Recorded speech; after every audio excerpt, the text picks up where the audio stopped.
I provide lighting for bands and for other occasions. I have an over-the-shoulder light controller. It's called the Lightar. I own the registered trademark on it, and I'm in the process of patenting something similar, and I'm an on-stage performer.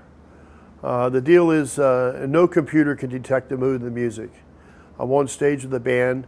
There's unspoken language on stage with the band. You hear the little drop down, there's a little nod or whatever, and I know that language, and I can know not always know what's coming, but I can always prepare myself for what's coming and change the lighting accordingly. I'm more or less, I call it performance-driven lighting because there's no computer driving it. I am the computer driving the lighting.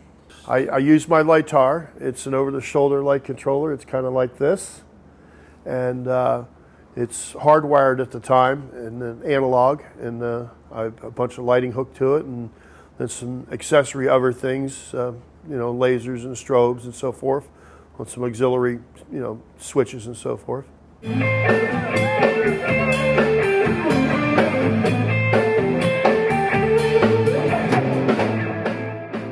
I have the advantage that I can produce a light show on the fly. I don't run a bunch of computer programs. I don't have to spend hours pre-programming a bunch of computer programs because most of my lighting is old school and so forth, and I can just pick up the groove of a band and just roll the groove of the band. I can, if it's say it's a musician and he's doing a lead guitar solo, if I know him well, every note he's got, I got a light.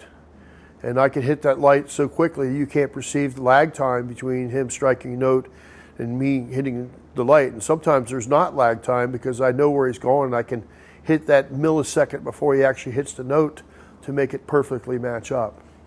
Well, I ended up at the End of the Park Bar, which is a Hazel Park bar. It was right at West End there for the longest time. It was called Jim's Lounge before that. Hole-in-the-wall place.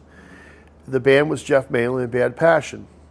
Well, he brought this rack of lights in, he plugged all 4 lights in, and he walked away. So there's got to be more to it than this. So I built a controller, and it hooked each light to the controller and started dimming the lights back and forth. And the controller grew over time, and at one point it had 2 separate power supplies and 2 switches. Well, a musician friend of mine came into the park, and he turned the switch off, and I didn't see him there, and I just turned it back on and kept doing what I was doing.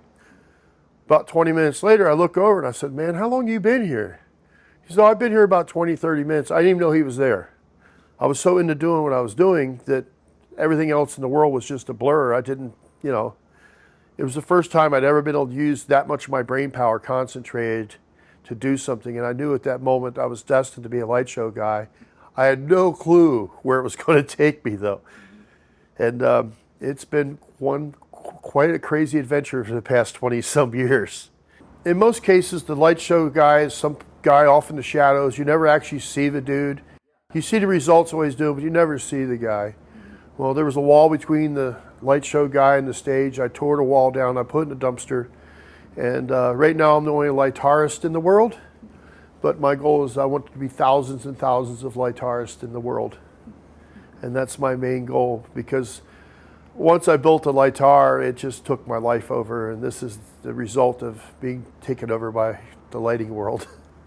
My philosophy is that I've been doing it on my terms for many years. I may not have laid a lot of money doing it, but I've always provided just the best show I could for the band.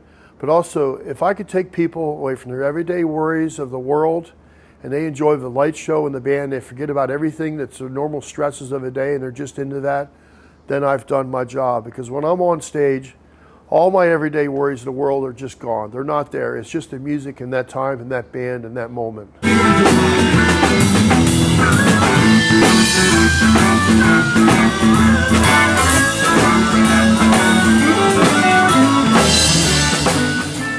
I met a guy who lived here, and I kind of liked the place, and I'm a transplant Southern boy from Brooksville, Florida, and it seemed like the right place to be, and it was affordable. And I like the architecture, the diversity of the architecture, and it still has that small town feel, despite being surrounded by Detroit and Warren and Ferndale and Madison Heights. It still has its small town appeal, and that's what I've mainly loved about it. It's if you see that something's not going right with the way the city's doing something or something like that, and you call them out about it, you can make change and make change for the better. in our city.